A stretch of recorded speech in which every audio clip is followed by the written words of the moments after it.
یہ تمہاری پہلی تنخواہ ہے عبداللہ، اسے رکھ لو۔ عربی افسر کی گرجدار مگر نرم آواز حرم کے وسیع صحن میں گونجی جہاں رات کے اس پہر ٹھنڈی ہوائیں چل رہی تھیں۔ اس کے ہاتھ میں ایک خاصا موٹا لفافہ تھا جس میں میری زندگی کی پہلی سعودی تنخواہ اور ایک بہت بڑا انعام موجود تھا۔ میرے کپڑے پسینے سے بھیگ کر میرے جسم کے ساتھ چپکے ہوئے تھے۔ میں وہ لفافہ تھامنے کے لیے آگے بڑھا تو میری آنکھوں سے آنسو بہنے لگے۔ افسر کے چہرے پر ایک فاتحانہ مسکراہٹ پھیل گئی، جیسے اس نے ایک غریب مزدور کی زندگی بدل دی ہو۔ سیکورٹی گارڈز بھی رشک بھری نظروں سے مجھے دیکھ رہے تھے۔ سب کو یہی لگ رہا تھا کہ میں خوشی سے جھوم اٹھوں گا یا شاید جذبات میں آ کر افسر کے ہاتھ چوم لوں گا۔ میری حالت اس وقت ایسے انسان جیسی تھی جسے دنیا کی ساری دولت اس کی حیثیت سے بڑھ کر دے دی گئی ہو۔ میں نے وہ لفافہ اپنے ہاتھ میں لیا اور کچھ دیر تک اسے دیکھتا رہا، لیکن اگلے ہی لمحے میں نے کچھ ایسا کیا جس کی کسی کو توقع نہیں تھی۔ میں نے لفافہ اپنے جیب میں رکھنے کی بجائے اچانک اپنا ہاتھ پیچھے کھینچا اور نہایت عاجزی کے ساتھ وہ لفافہ واپس افسر کے قدموں میں رکھ دیا۔ یہ منظر اتنا اچانک اور ناقابل یقین تھا کہ افسر کی مسکراہٹ ایک لمحے میں غائب ہو گئی اور اس کا چہرہ غصے اور حیرت سے سرخ ہو گیا۔ سیکورٹی اہلکار جو ابھی تک مسکرا رہے تھے فوراً چوکس ہو گئے اور ان کے ہاتھ بے اختیار اپنی بیلٹس پر چلے گئے۔ سب کے ذہن میں ایک ہی سوال تھا، ایک معمولی غریب مزدور نے اتنی بڑی شخصیت کی سرعام توہین کرنے کی جرأت کیسے کی؟ میں ایک قدم پیچھے ہٹا، افسر کی آنکھوں میں آنکھیں ڈال کر ایسے الفاظ کہے کہ وہاں موجود ہر انسان کے پیروں تلے زمین نکل گئی۔ میرا نام عبداللہ ہے۔ میں ایک ایسے گاؤں کا نہایت غریب مزدور تھا جہاں غربت نے ڈیرے ڈال رکھے تھے۔ میرے گھر کے نام پر صرف ایک کچا کمرہ تھا جس کی چھت بارش میں ٹپکتی رہتی تھی۔ میرے ساتھ میری بوڑھی اور بیمار ماں رہتی تھی جس کی کھانسی کی آواز مجھے پوری رات سونے نہیں دیتی تھی۔ وہ اکثر کہتی تھی، عبداللہ پتر سو جا، صبح تجھے مزدوری پر بھی جانا ہے۔ میں اس کے پاؤں دباتے ہوئے کہتا، ماں میں کیسے سو جاؤں؟ جب تک آپ ٹھیک نہیں ہوتی مجھے نیند نہیں آئے گی۔ وہ میرے سر پر ہاتھ پھیر کر کہتی، پتر میرا اللہ میری بیماری کا خود بندوبست کرے گا، تو بس محنت کر اور حلال رزق کما۔ میں گاؤں میں چھوٹی موٹی مزدوری کرتا تھا، کبھی کھیتوں میں گندم کاٹتا، کبھی کسی کی دیوار بناتا، دن بھر مٹی میں لتھڑا رہتا اور شام کو جو چند روپے ملتے وہ ماں کے ہاتھ پر رکھ دیتا۔ وہ مجھے دعائیں دیتی مگر ان پیسوں سے بمشکل 2 وقت کی روٹی ہی پوری ہو پاتی تھی۔ ماں کی دوائیوں کا خرچ میرے لیے بہت بڑا امتحان تھا۔ کئی بار میں خود بھوکا سو جاتا تاکہ ماں کے لیے دوا لا سکوں۔ میں بچپن سے دین کی طرف مائل تھا۔ گاؤں کی کچی مسجد میں اذان دینا اور نماز پڑھنا میرا معمول تھا۔ میری آواز سن کر مولوی صاحب کہتے، عبداللہ تیری آواز میں بڑا درد ہے، تو فجر کی اذان دیا کر۔ میرا دل ہمیشہ مکہ اور مدینہ کی یاد میں تڑپتا رہتا تھا۔ جب بھی گاؤں کا کوئی شخص حج یا عمرہ کر کے آتا میں اس کے پاس جا کر گھنٹوں سوال کرتا، کعبہ کیسا لگتا ہے؟ پہلی نظر میں کیا محسوس ہوتا ہے؟ وہ کہتا، بیٹا جب پہلی نظر کعبہ پر پڑتی ہے تو انسان سب کچھ بھول جاتا ہے، بس آنسو بہتے ہیں اور دل کو سکون ملتا ہے۔ یہ سن کر میری آنکھوں سے آنسو بہنے لگتے اور میں کہتا، میری زندگی کی سب سے بڑی خواہش ہے کہ میں بھی اللہ کے گھر کو دیکھوں، لیکن حقیقت یہ تھی کہ میرے پاس شہر جانے کا کرایہ بھی نہیں ہوتا تھا۔ ایک دن مجھے خبر ملی کہ مکہ مکرمہ میں حرم کی صفائی کے لیے مزدور بھرتی ہو رہے ہیں۔ یہ سن کر میرے دل میں امید کی ایک نئی روشنی جاگ اٹھی۔ میں فوراً گھر آیا اور اپنی ماں کو بتایا، ماں میرے کعبہ جانے کا راستہ نکل آیا ہے، میرا نام بھی اس میں آ سکتا ہے اگر میں کسی طرح تھوڑے سے پیسوں کا بندوبست کر لوں۔ ماں نے جب میری آنکھوں میں وہ چمک اور خوشی دیکھی تو وہ سارا اپنا درد بھول گئی۔ اس کے کمزور اور جھریوں بھرے چہرے پر ایک نورانی مسکراہٹ آ گئی۔ اس نے اپنے کانوں کی طرف ہاتھ بڑھایا اور وہ سونے کی بالیاں اتارنے لگی جو اس نے پہن رکھی تھی۔ ماں نے وہ بالیاں اتار کر میرے ہاتھ پر رکھ دی، وہی بالیاں جو اس نے اپنے برے وقت کے لیے بڑی حفاظت سے سنبھال کر رکھی تھی۔ میں نے شرمندگی سے کہا، نہیں ماں، یہ میں نہیں لے سکتا، مجھے نہیں معلوم کہ میں تمہیں دوبارہ بنوا کر دے بھی سکوں گا یا نہیں، میں کوئی اور راستہ سوچتا ہوں۔ ماں نے روتے ہوئے میرا ماتھا چوما اور بھری ہوئی آواز میں کہا، بیٹا یہ بیچ کر اپنا خواب پورا کر لے، میرا اللہ میری بیماری کا خود ہی بندوبست کر دے گا۔ مجھے اس سے کیا زیادہ چاہیے کہ میرا بیٹا اللہ کے گھر کا خادم بن جائے، یہ میرے لیے دنیا اور آخرت کی سب سے بڑی کمائی ہے۔ میں نے روتے ہوئے ماں کے ہاتھ چوم لیے، میری آنکھوں سے آنسو رکنے کا نام نہیں لے رہے تھے۔ میں وہ بالیاں لے کر کرایہ نہ ہونے کی وجہ سے پیدل ہی شہر کی طرف چل پڑا۔ شہر پہنچ کر میں نے ایک سنار کو وہ بالیاں دکھائی۔ اس نے جتنے پیسے دیے وہ ویزا فیس کے لیے بالکل کافی تھے۔ میں نے فوراً وہ رقم ایجنٹ کے دفتر جا کر جمع کروا دی۔ اس نے میری کاغذات لے کر کہا، تمہارا کام ہو جائے گا، تم گاؤں جا کر تیاری کرو۔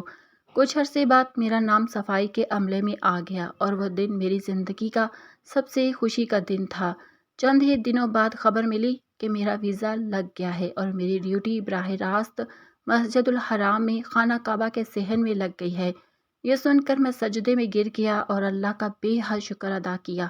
جب میں گاؤں سے روانہ ہونے لگا تو پورا گاؤں مجھے رخصت کرنے آیا۔ سب لوگ مبارکباد دے رہے تھے اور مجھ سے دعا کی درخواست کر رہے تھے، مگر میری نظریں صرف اپنی ماں پر تھی جو ایک کونے میں کھڑی مسلسل رو رہی تھی۔ میں اس کے پاس گیا، اس کے قدموں میں بیٹھ گیا۔ ماں نے مجھے گلے لگایا، میرے ماتھے کو چوما اور کہا، عبداللہ بیٹا، یاد رکھنا تم وہاں پیسے کمانے نہیں جا رہے، تم اللہ کے گھر کے خادم بن کر جا رہے ہو۔ وہاں جا کر دنیاوی لالچ میں مت پڑنا، پوری دیانتداری سے خدمت کرنا، کبھی کسی حرام چیز کی طرف نظر مت ڈالنا اور جو اللہ دے اسی پر شکر کرنا۔ میں نے وعدہ کیا، ماں میں آپ کی یہ نصیحت کبھی نہیں بھولوں گا۔ میں مکہ کے لیے روانہ ہو گیا۔ ہوائی جہاز کا سفر میرے لیے خواب جیسا تھا۔ میں ساری رات نہیں سو سکا، بس درود شریف پڑھتا رہا۔ دل میں عجیب سی بے چینی اور خوشی تھی۔ جب میں پہلی بار مکہ کی مقدس سرزمین پر اترا تو میرا دل زور زور سے دھڑک رہا تھا۔ مجھے رہائش گاہ لے جایا گیا، مگر میں سامان رکھ کر فوراً حرم کی طرف دوڑ پڑا۔ جیسے ہی میں حرم میں داخل ہوا اور خانہ کعبہ کو دیکھا، میری قدم وہیں رک گئے۔ میری آنکھوں سے آنسوؤں کا سیلاب بہہ نکلا۔ میں ماربل کے ٹھنڈے فرش پر سجدے میں گر گیا اور پھوٹ پھوٹ کر رونے لگا۔ مجھے یقین نہیں آ رہا تھا کہ مجھ جیسا غریب انسان آج کعبہ کے سائے میں کھڑا ہے۔ میں نے اپنا کام پہلے ہی دن سے محبت اور لگن سے شروع کیا۔ مجھے جھاڑو اور وائپر دیا گیا اور میں نے اس فرش کو صاف کرنا شروع کیا جہاں سے روزانہ لاکھوں زائرین گزرتے تھے۔ میں اس فرش کو صرف ماربل نہیں سمجھتا تھا بلکہ اپنے رب کی گھر کا صحن سمجھتا تھا۔ شدید گرمی میں بھی میں رکتا نہیں تھا۔ دوسرے مزدور سایہ میں بیٹھ جاتے مگر میں کام کرتا رہتا۔ میرے ساتھی کہتے، عبداللہ دھوپ میں مت جا، بیمار ہو جائے گا، مگر میں مسکرا کر کہتا، یہ میرے رب کا گھر ہے، یہاں پسینہ بہانا میری خوش نصیبی ہے۔ لوگ میرا مذاق اڑاتے، کہتے تنخواہ تو سب کو برابر ملنی ہے، اتنی محنت کیوں کرتے ہو؟ میں جواب دیتا، بس میں یہاں پیسوں کے لیے نہیں، اللہ کی رضا کے لیے آیا ہوں۔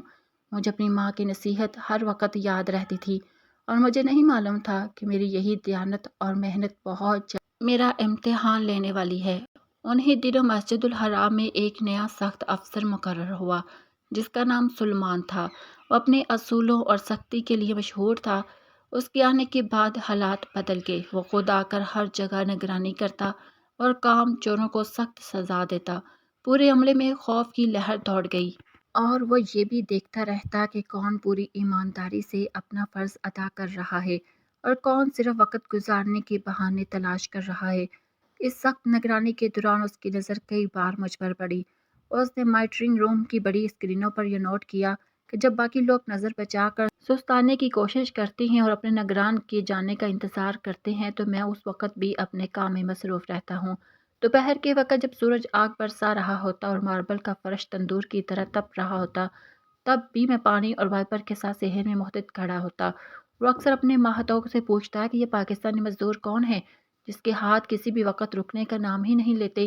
میرے نگران نے اسے بتایا تھا کہ میرا نام عبداللہ ہے اور میں کسی سے زیادہ بات نہیں کرتا، بس اپنے کام سے کام رکھتا ہوں۔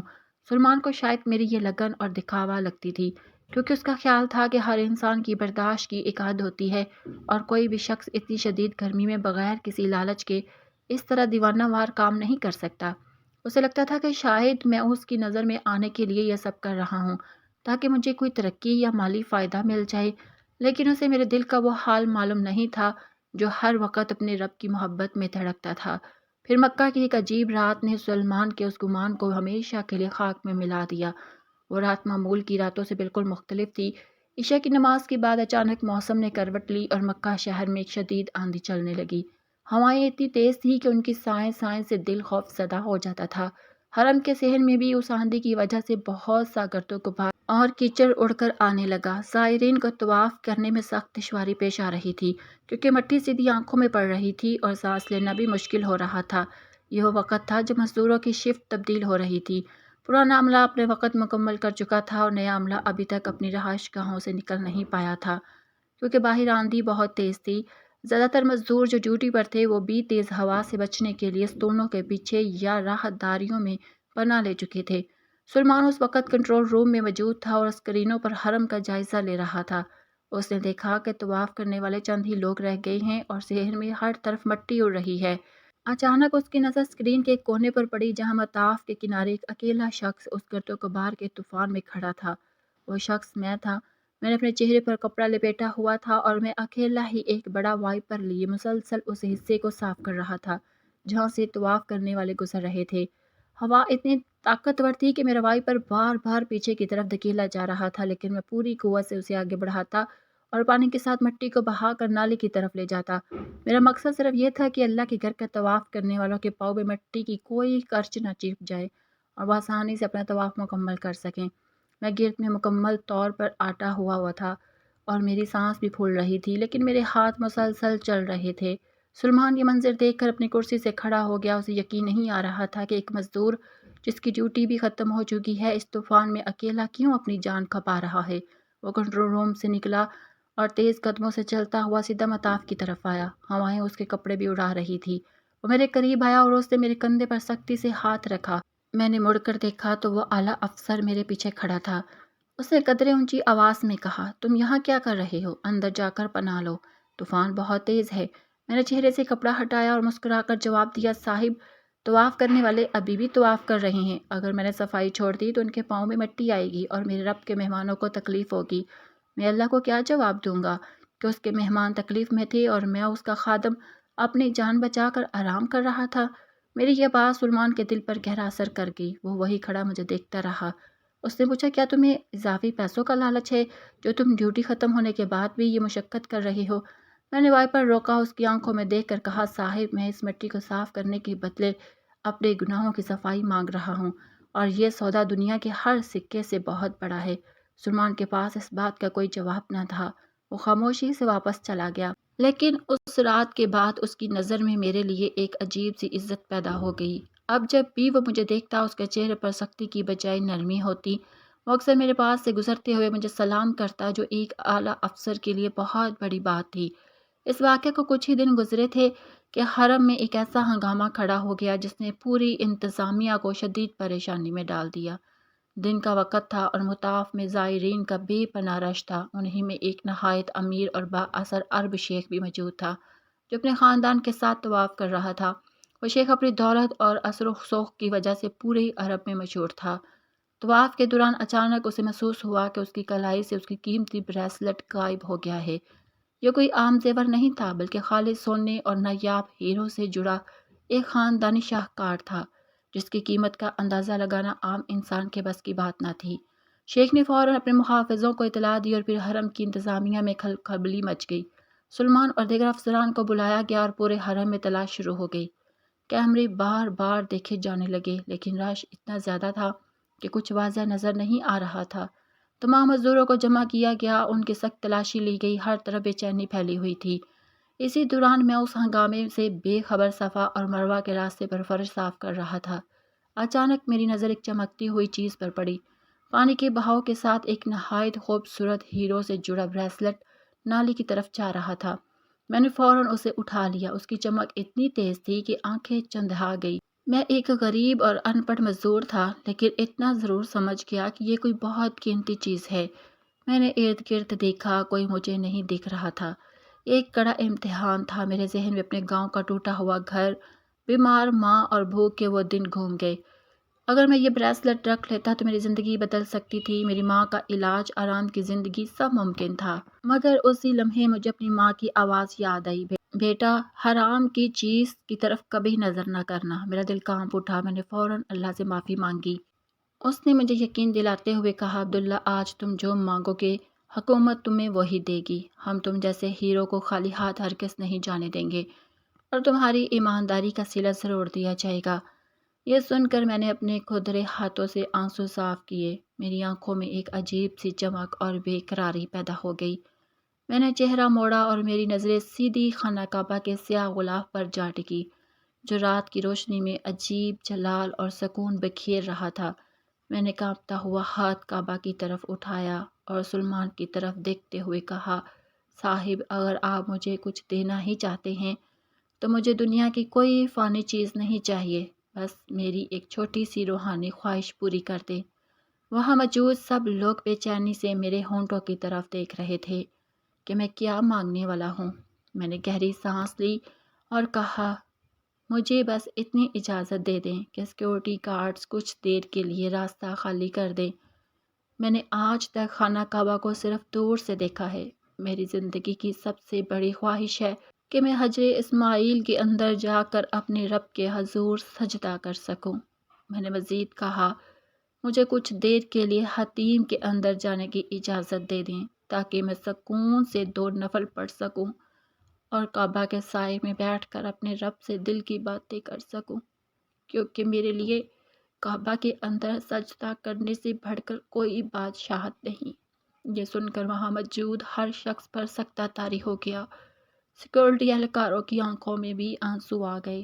سلمان جو کبھی کسی کے سامنے نہیں رویا تھا، اس کی داڑھی آنسوؤں سے بھیگ گئی۔ اس نے آگے بڑھ کر مجھے گلے لگا لیا۔ اسے محسوس ہوا کہ وہ کسی عام مزدور کو نہیں بلکہ اللہ کے ایک خاص بندے کو گلے لگا رہا ہے۔ اس نے فوراً گارڈز کو اشارہ کیا، انہوں نے فوراً حجر اسماعیل کے ارد گرد کا علاقہ خالی کروا دیا اور حفاظتی گھیراؤ بنا دیا۔ سلمان نے میرا ہاتھ پکڑا اور کہا، جاؤ عبداللہ، آج تم نے ثابت کر دیا کہ سچی محبت اور ایمانداری کا صلہ کیا ہوتا ہے۔